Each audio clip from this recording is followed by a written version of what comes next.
Morning student, આજે આપણે ધોરણ 7 માં ચેપ્ટર 6 ત્રિકોણ અને તેના ગુણધર્મો એમાં જોઈએ સ્વાધ્યાય 6.5. એનો ફર્સ્ટ એક્ઝામ્પલ છે ત્રિકોણ PQR માં P ખૂણો કાટખૂણો છે. ત્રિકોણ PQR માં P ખૂણો કેવો છે? કાટખૂણો છે. તો PQ બરાબર આપણને 10 સેમી આપેલા છે અને PR બરાબર આપેલા છે 24. તો અહીંયા P કાટખૂણો આપેલો છે તો P ક્યાં આવશે? અહીંયા ક્યાં આવશે? અહીંયા આવે કે ના આવે?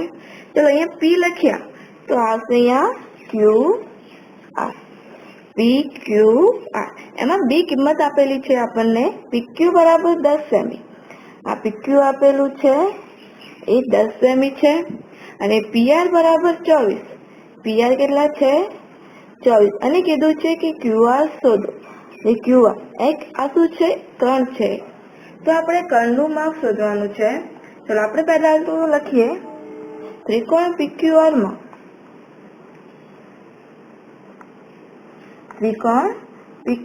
માં ખૂણો P કાટખૂણો છે. શું છે? કાટખૂણો છે. ચલો PR બરાબર કેટલા છે અને QR આજે QR છે એ શું છે? કર્ણ છે. QR કર્ણ છે. ચલો QR કર્ણ હોય તો આપણને ખબર છે કે કાટકોણ ત્રિકોણ પ્રમાણે કે બે બાજુઓના માપના વર્ગોનો સરવાળો ત્રીજી બાજુના માપના વર્ગોના સરવાળા કરતા કેવું હોય છે? વધુ હોય છે. તો આપણે શું કરવાનું છે? કર્ણનો વર્ગ એટલે કર્ણ શું છે?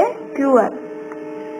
QR નો વર્ગ બરાબર બાકીની બે બાજુઓના વર્ગોનો સરવાળો. તો કઈ આવશે? PQ નો વર્ગ. PQ નો વર્ગ વત્તા PR નો વર્ગ. કયો આવે? PR નો વર્ગ. આપણને QR સ્ક્વેર એટલે કે આ જે કર્ણ છે એ શોધવાનું છે. ચલો PQ કેટલા છે? 10 એટલે 10 નો વર્ગ થાય કે ના થાય? વત્તા ચલો PQ એટલે 10 નો વર્ગ થશે અને QR એટલે 24 નો વર્ગ. QR કેટલા છે આપણી પાસે? 24 એટલે 24 નો વર્ગ. ચલો 10 નો વર્ગ કરીએ એટલે 10 ગુણ્યા 10 કરીએ તો આપણને મળે અહીંયા 100 અને 24 ગુણ્યા 24 કરીએ તો મળશે 536. કેટલા મળશે? 536. તો QR સ્ક્વેર QR નો વર્ગ આપણને મળે છે 536 વત્તા 100 તો મળે છે 676. કેટલા મળે છે? 676. ચલો QR સ્ક્વેર બરાબર 676 છે તો QR બરાબર કેટલા મળે? QR બરાબર કેટલા મળે? એનું વર્ગમૂળ શોધવાનું. 676 નું વર્ગમૂળ કેટલું મળે આપણને? 26. કેટલું મળે છે? 26. અહીં આપણે વર્ગ અને વર્ગમૂળ પણ શીખી ગયા છે કે કઈ રીતે શોધવું એ. નહીં તો લાસ્ટ હવે આવશે નહીં તો નવા પોઈન્ટમાં. ચલો QR કેટલા મળે આપણને? 26 મળી ગયા. તો આપણને કર્ણનું માપ કેટલું મળી ગયું હવે? 26 સેમી. મળી ગયા ત્રણેય ખૂણાના માપનો સરવાળો. શું કીધું છે અહીંયા? ત્રિકોણની બે બાજુઓનો માપનો સરવાળો ત્રીજી બાજુના માપ કરતા કેવું હોય છે? વધારે. તો અહીંયા કર્ણનું માપ કર્ણ છે બાકીની બે બાજુઓના માપના સરવાળા કરતા કેવું હોય છે? હંમેશા વધારે. એટલે કર્ણનું માપ હંમેશા આપણને કેવું જોવા મળે છે? મોટું જોવા મળે છે. અહીંયા દેખાય છે કે PQ 10 સેમી છે, PR 24 છે, પરંતુ કર્ણ છે QR એ કેવું છે? 26 એટલે કે કેવા છે? મોટા છે. ચલો હવે એક્ઝામ્પલ નંબર 2 માં જોઈએ. એમાં ત્રિકોણ ABC માં ખૂણો C કાટખૂણો છે. આ ખૂણો C કેવો છે? કાટખૂણો છે. જો AB બરાબર 25, આ જે AB હવે આપણને અહીંયા કર્ણનું માપ આપેલું છે. કોનું માપ આપેલું છે? કર્ણનું. કેટલું છે? 25 સેમી. કેટલા છે? 25 સેમી. અને AC બરાબર 7. AC બરાબર કેટલા છે? 7 સેમી. કેટલા છે? 7 સેમી. તો અહીંયા આપણને BC શોધવાનું કીધું છે. શું શોધવાનું કીધું છે? BC. તો સૌપ્રથમ તો ત્રિકોણ ABC માં ખૂણો C કેવો છે? કાટખૂણો છે. ABC માં ખૂણો C કાટખૂણો છે. આપણને ખબર છે કે કર્ણનો વર્ગ બરાબર બાકીની બે બાજુઓના વર્ગોનો સરવાળો એટલે કે AB નો વર્ગ. AB એ કર્ણ છે એટલે કર્ણનો વર્ગ એટલે AB નો વર્ગ બાકીની બે બાજુઓના વર્ગોનો સરવાળો એટલે AC નો વર્ગ વત્તા શું આવશે? BC નો વર્ગ. AC નો વર્ગ વત્તા BC નો વર્ગ. અહીંયા આપણને કર્ણનું માપ આપેલું છે 25, એટલે કે 25 નો વર્ગ બરાબર. AC નું માપ પણ છે શું છે 7 નો વર્ગ, પણ આપણને BC નો વર્ગ એટલે કે BC નું માપ શોધવાનું છે. ચલો 25 નો વર્ગ કરીએ, 25 ગુણ્યા 25 કરીએ તો આપણને મળે છે 625. કેટલા મળે છે 625. ચલો 7 નો વર્ગ કરીએ તો 70 કેટલા મળે 49 વત્તા BC નો વર્ગ શોધવાનો છે. હવે શું કરવાનું, BC નો વર્ગ શોધવાનો છે. આ બાજુ પ્લસ છે અને બરાબરની આ બાજુ જાય તો કેટલા મળે આપણને માઇનસમાં મળે. તો હું આ રીતે લખી શકું BC નો વર્ગ બરાબર 625 ઓછા 49. હવે 625 માંથી 49 જાય તો BC નો વર્ગ કેટલો મળે અહીંયા 576. કેટલા મળે છે 576. આગળ આપણે જોઈ ગયા 576 એ કોનું વર્ગમૂળ છે તો 24 નો. આપણે આગળના દાખલામાં 24 ગુણ્યા 24 કર્યા ત્યારે આપણને કેટલા મળ્યા હતા 576. તો BC બરાબર કેટલા મળશે આપણને 24. કેટલા મળશે 24. આ થઈ ગયો એક્ઝામ્પલ નંબર 2. અહીંયા આપણને ખાલી કર્ણનું માપ આપેલું હોય તો બંનેની કરવાની બાદબાકી, અને જો કર્ણનું માપ શોધવાનું કે તો બંનેનો કરવાનો સરવાળો. ચલો હવે જોઈએ એક્ઝામ્પલ નંબર 3. તો એમાં શું કીધું છે કે 15 મીટર લાંબી નિશાનીને દિવાલ સાથે ટેકવતા તે જમીનથી 12 મીટર ઊંચી બારી સુધી પહોંચે છે. ચલો આ એક નિશાની છે જેની લંબાઈ આપણને આપેલી છે કેટલી 15 મીટર. કોની સાથે ટેકવે છે તે એક દિવાલ સાથે, અને દિવાલ તે જમીનથી કેટલા મીટર ઊંચી છે બારી 12 મીટર ઊંચી છે. કેટલા મીટર ઊંચી છે 12 મીટર. તો નિશાનીને જમીન પરના છેડાથી દિવાલનું અંતર એટલે કે એ શોધવાનું છે. એટલે છેડાથી દિવાલનું અંતર આપણને બે બાજુનું માપ આપી દીધું છે. અહીંયા આ એ શોધવાનું છે. અહીંયા હું નામ આપું A, B અને C. આપણે શોધવાનું શું છે BC નું માપ શોધવાનું છે. આપણી પાસે AC પણ છે અને AB પણ છે. તો આપણે કહી શકીએ કે કર્ણનો વર્ગ બરાબર પહેલી બાજુનો વર્ગ વત્તા શું આવશે બીજી બાજુનો વર્ગ.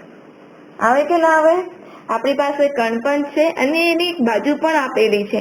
તો શોધવાનું શું છે આપણે BC શોધવાનું છે, એટલે કે બીજી બાજુનું માપ અહીંયા શોધવાનું છે. અહીંયા નિશાનીની લંબાઈ 15 મીટર છે અને આપણને ખબર છે કે કર્ણનો વર્ગ હંમેશા બાકીની બે બાજુઓ કરતા કેવું હોય છે વધારે હોય છે કે નહીં. તો અહીંયા કર્ણનો વર્ગ આપણને 15. કેટલું છે કર્ણનું માપ 15 નો વર્ગ છે કે નહીં.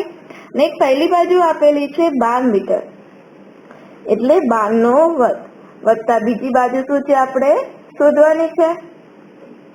ચલો 15 નો વર્ગ એટલે કે 15 ગુણ્યા 15 કરીએ તો આપણને મળે છે 225.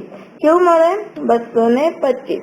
અને 12 ગુણ્યા 12 કરીએ તો 12 નો વર્ગ થાય છે 144.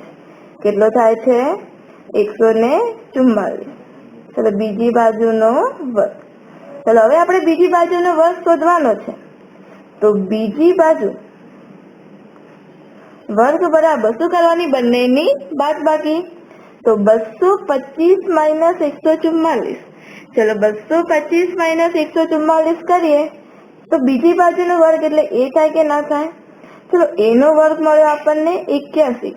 225 માંથી 144 બાદ કરીએ તો આપણને મળે છે 81. ચલો આપણને ખબર છે કે 9 નો વર્ગ કેટલો થાય છે 9 ગુણ્યા 9 કરીએ તો આપણને કેટલા મળે 81. અહીંયા 81 આપેલું છે અને એનું વર્ગમૂળ શોધવાનું છે. તો 81 નું વર્ગમૂળ કેટલું મળે આપણને 9. કેટલું મળે છે 9 મીટર. પાછળ એકમ લખવાનું ભૂલવાનું નહીં. ચલો એનું માપ મળ્યું આપણને 9 મીટર મળી ગયું. તો છેડાથી કે જમીન પરના છેડાથી દિવાલનું અંતર, આ જમીન છે નીચેની અને તેના દિવાલથી છેડાનું અંતર કેટલા મીટર થશે તો કે 9 મીટર થાય. કેટલા મીટર થાય 9 મીટર. તો લખી શકીએ માટે નિશાનીના જમીન પરના છેડાથી દિવાલનું અંતર કેટલું મળે છે આપણને? 9 મીટર મળે. કેટલું મળે છે? 9 મીટર મળે. તો હવે જોઈએ એક્ઝામ્પલ નંબર 4. ચલો એક્ઝામ્પલ નંબર 4 માં શું કીધું છે કે નીચેનામાંથી કાટકોણ ત્રિકોણની કઈ બાજુઓ હોઈ શકે? એક પહેલી આપેલી કઈ છે? 2.5 સેમી, બીજી છે 6.5 સેમી અને ત્રીજી છે 6 સેમી. કેટલા છે? 6 સેમી છે. તો અહીંયા સૌથી મોટી બાજુ કઈ છે? ચલો સૌથી મોટી બાજુ 6.5 સેમી છે. કઈ છે? 6.5 સેમી છે. તો કર્ણ કયો થશે અહીંયા આપણો? તો કર્ણ થશે 6.5 સેમી. કેટલા થશે? 6.5. હવે જે બાકીની બે બાજુ છે એના વર્ગોનો સરવાળો કરીએ. કેટલી થી બાકીની બે બાજુ? 2.5 નો વર્ગ વત્તા કેટલા? 6 નો વર્ગ. ચલો 2.5 નો વર્ગ, ચલો 25 નો વર્ગ થાય 625. તો 2.5 નો વર્ગ કેટલો થાય? 6.25 વત્તા 6 નો વર્ગ કેટલો મળે આપણને? 36 મળે કે ના મળે?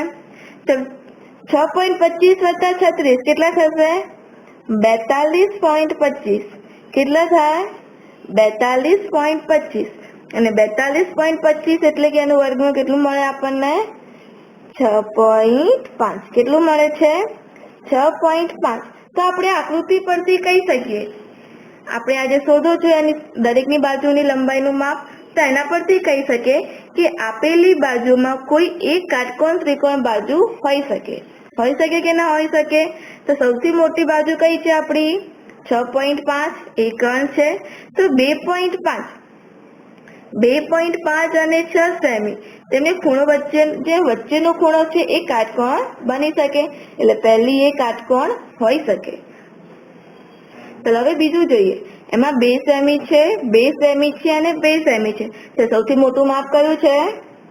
કે 5 સેમી સૌથી મોટી છે. છે કે નહીં? 5 સેમી સૌથી મોટી. તો કર્ણ શું મળશે આપણને? કર્ણ બરાબર 5 સેમી. શું મળે છે? કર્ણ બરાબર 5 સેમી મળે છે કે નહીં? તો હવે જોઈએ, પાછળ કરીએ. ચલો સૌપ્રથમ શું કરીએ? બાકીની બે બાજુના વર્ગોનો સરવાળો. તો 2 નો વર્ગ વત્તા 2 નો વર્ગ. ચલો 2 ગુણ્યા 2 કરીએ તો 4. 4 વત્તા 4 કેટલા મળે આપણને? 8 સેમી. કેટલા મળે છે? 8 સેમી. તો આ જે 8 સેમી ઇઝ નોટ ઇક્વલ ટુ 5 નો વર્ગ.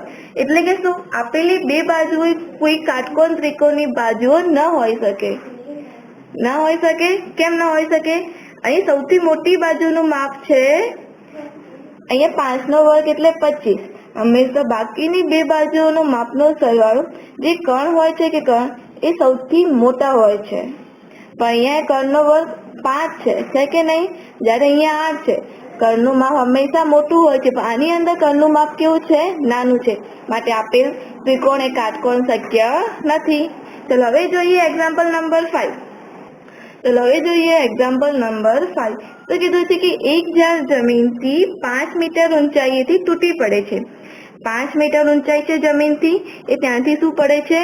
તૂટી પડે છે. તો અને તેની ટોચ ઝાડના થડથી 12 મીટર અંતરે જમીનને અડે છે. તેની ટોચ છે એ 12 મીટરને જમીનને અડે છે. અડે છે કે નહીં જમીનને?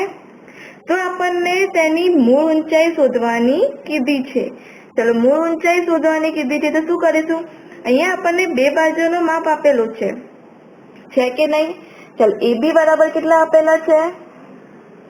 12 મીટર. કેટલા છે? 12 મીટર છે.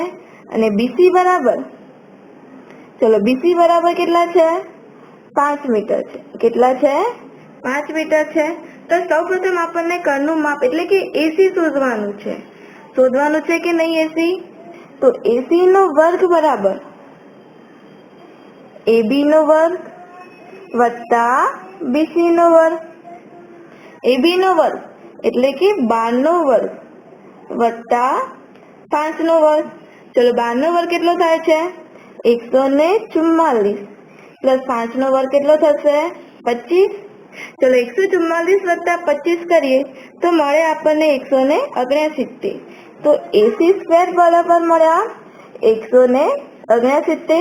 ચલો 169 કોનું વર્ગમૂળ છે? 13નું કોનું છે 13નું તો AC બરાબર આપણને કેટલા મળે છે 13 મીટર મળ્યા કેટલા મળ્યા 13 મીટર તો અહીંયા ટોચ છે એ નમી જાય છે જ્યારે જમીનથી 5 મીટર ઊંચાઈએ નમી જાય છે તો અહીંયા આપણને એની મૂળ ઊંચાઈ કીધી છે તો ઝાડની મૂળ ઊંચાઈ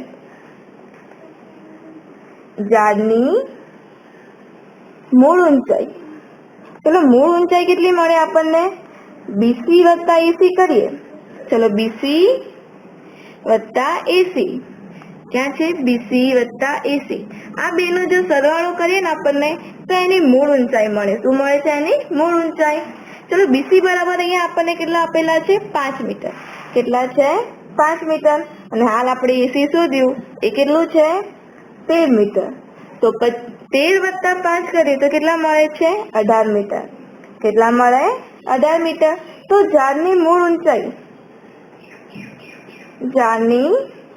ઊંચાઈ કેટલા મળે આપણને 18 મીટર મળે કેટલી મળે છે 18 મીટર તો આ ચેપ્ટર આપણે અહીંયા પૂર્ણ કરીએ છીએ અને બાકી જે એક્ઝામ્પલ છે એ જાતે કરવાના છે